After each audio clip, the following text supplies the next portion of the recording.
Everyone really is talking about that eviction yesterday in Killiney. The video has gone viral on the internet now. We've heard the audio a lot. We'll listen to it again in just a moment. But speaking this morning, the Social Protection Minister, Joan Burton, said it was critical that the banks engage with families to ensure that they're not evicted from their homes.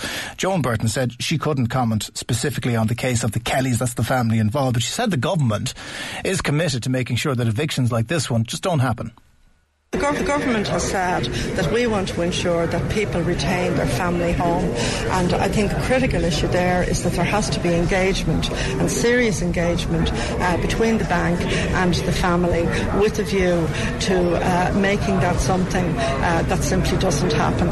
But this is something that's happening in the internet age, so when it does happen, we get to find out about it very, very quickly. A lot of people were very aware of this particular case in Killiney in Dublin very soon after it happened yesterday because of the internet. We're talking about an elderly couple, Brendan and Asta Kelly. Now, they spent the night on the street after they were forcibly removed from their property yesterday. All of their possessions are still inside. You may have seen it, you may have heard it already, but you cannot but be impacted by the sounds and the noises and the screams and the calls that happened as the family were evicted. Take your hands off me. Hey, look, take your hands off me. No, take your hands off me. Take your hands. I'm not leaving and take your hands off me. No, we have to have you outside and we have the authority to put you out on that path. And that is what's going to happen, Mr. Kelly. Please, Lord. Please. Get away! Get away! Get away! Get away! Get away! Get away! Get away! Come on, get away! Get away! Get away from me! Get away! Get away! Get away from me! Get away from me! Get away from me! Leave him alone! The Anglo-Irish Bank! Anglo-Irish Bank! And look at them! Look! That was the scene in Killiney in Dublin yesterday. We're joined on Newstalk Lunchtime by Ben Gilroy, who's part of the Defend Our Homes League, which was an organisation set up to prevent further repossessions and evictions. A lot of attention today on this particular case, but we'll move away from that specific situation first of all to talk about the wider reality across the country. I mean, Ben, there are protections in place to prevent this kind of thing from happening, aren't there? Of course, yes, and we would ask everybody to contact us in People for Economic Justice. You can go onto the website, and anybody facing eviction from the sheriff, get on, and there's huge help there. What rights do we as Irish homeowners have? There's a lot of people who are in difficult financial situation. They're wondering how far removed are they from the situation that was facing the Kellys yesterday. What protections exist? Well, there's huge protection under the Constitution. As a family home, it's protected higher than any statues, any man-made statues. So that would be the court order, and people just need to know how to invoke it. It's not a get-out-of-jail card for people who just decide not to pay their mortgage. But there is protection there, because a lot of the troubles that the country finds themselves in is through fraudulent activity of banking. And then the bankers got bailed out, especially Anglo-Irish, who are the crux of the problem in the country. I mean, these guys got bailed out, and they've the audacity to start dragging people in their 70s out of their home. I mean, it's absolutely so distasteful. It's like history replaying itself in this country. Do we not run the risk of running away with it here, that, that there is money that is owed? The law that stands is the law as it stands, and if people don't engage, or if they don't get in contact with the bank and talk it through, then the inevitability is that this will happen if you don't play the bank's game. Absolutely, but look, and you're right in saying it is a bank's game, and it's a game that they lost, but no matter how they seem to lose, they always win.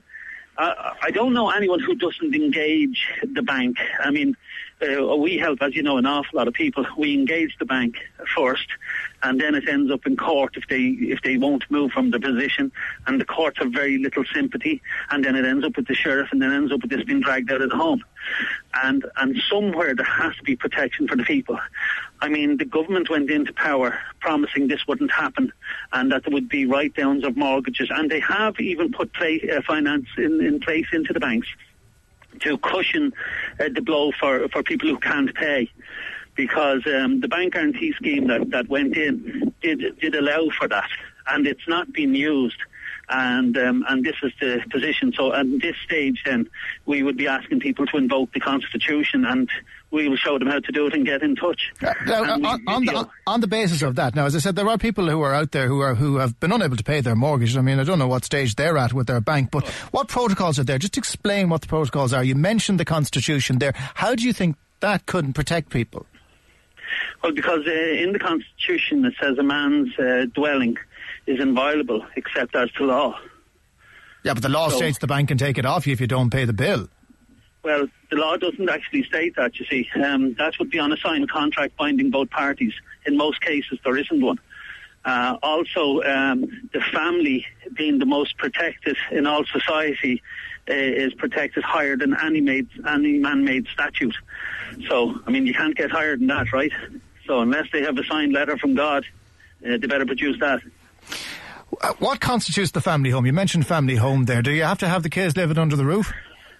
No, I mean, it's in the Constitution, so you'd want to go back to the people and ask them exactly what they meant, because the Constitution is written by the people. So that's not lawyers or barristers, by the way, that's the people. And my understanding of a family home is, and if I'm not actually mistaken in the literal translation from Irish, it's the dwelling. And the dwelling is wherever you put your head down. Yeah, but what's your background, Ben? Is that coming from a constitutional law background, or is that just a hope or a belief that that's what the Founding Fathers wanted us to understand? Well, the Constitution is in quite easily English language. It's not written in the legalese language that we have to get it explained. I mean, it says what it says, and that's exactly what it says. I know you can turn words around to mean different things, but that's exactly what it says. And if somebody can point to me that it doesn't say that, well, that's fair enough. I'll stand corrected. But all I'm saying is that's what it says, and check it out. Were you in a situation yourself about being in debt in your mortgage? What can you tell us about that? I'm in trouble with my mortgage, like an awful lot of people in this country. I mean, I've seen a report there today. 1 in 5 children go to bed hungry at night, while bankers are getting bailed out to the tunes of billions. I mean, it's laughable. I mean, laughable that people are getting evicted from their homes while their taxes are paying the bailout packages to these banks. And in your situation, are you afraid that you lose your house? Of course, yeah. But I mean, at all times, I'll try stay with the bank and do what we can. And you know, I'm not afraid to put my cards on the table and show what I get. But unless if they're not moving to try and come meet me halfway somewhere, you know, I don't know what we can do except fight the sheriff. So what else can you do? Can you fight the sheriff, though? Because the sheriff does have the law on his side. He's got a court order in his paw every time he turns up to one of these events. Yeah, well, you know, the Constitution trumps the order, I'm afraid. But the courts operate under the Constitution. Well, the courts operate under the Constitution. There's a big harp over the judge's head when he's signing the order. Oh, there is, yeah. That's right. They're under the Constitution, not above it. That's the point. So you're exactly right there in what you're saying.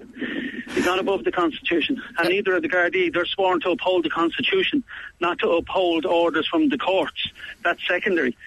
They have to uphold the Constitution. That's their oath. Ben, the reality of this, how many more of these are we going to see, do you think? Or is this going to be... Do you genuinely believe that this is going to become more commonplace in the neighbours on the side of the street? I know loads right now who are facing eviction have an order and there's a stay on them.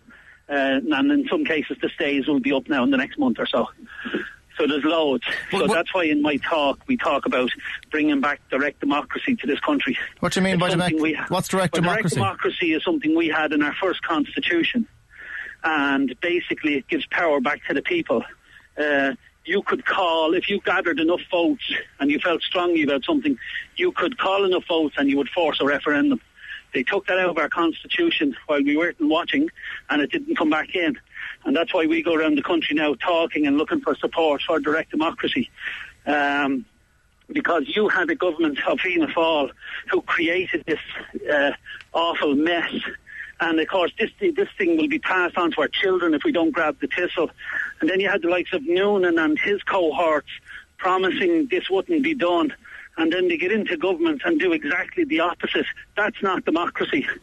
You know, that's pure blatant disregard for the people's wants in this country. But do you not accept that there's a process that's been gone through here, that this can't be solved overnight? Of course it can't. But I mean, like, you know, remember, the banking problem was solved overnight, during the night. Quite literally. When they bailed out these bankers. And I don't see many bankers getting dragged out onto the street. OK, Ben, I know you're in Castlebar this evening. There's an event there, People for Economic Justice, which is your movement. Where is it on in Castlebar? The Welcome Inn Hotel in Castlebar at 7:30. It's a free event and all are welcome. All right, we'll leave it there. Ben Gilroy from the Defend Our Homes League. Thanks very much for talking to us. That's an organisation set up to prevent further repossessions and evictions of people facing financial hardship. He's under the belief that there's a lot more of those to come.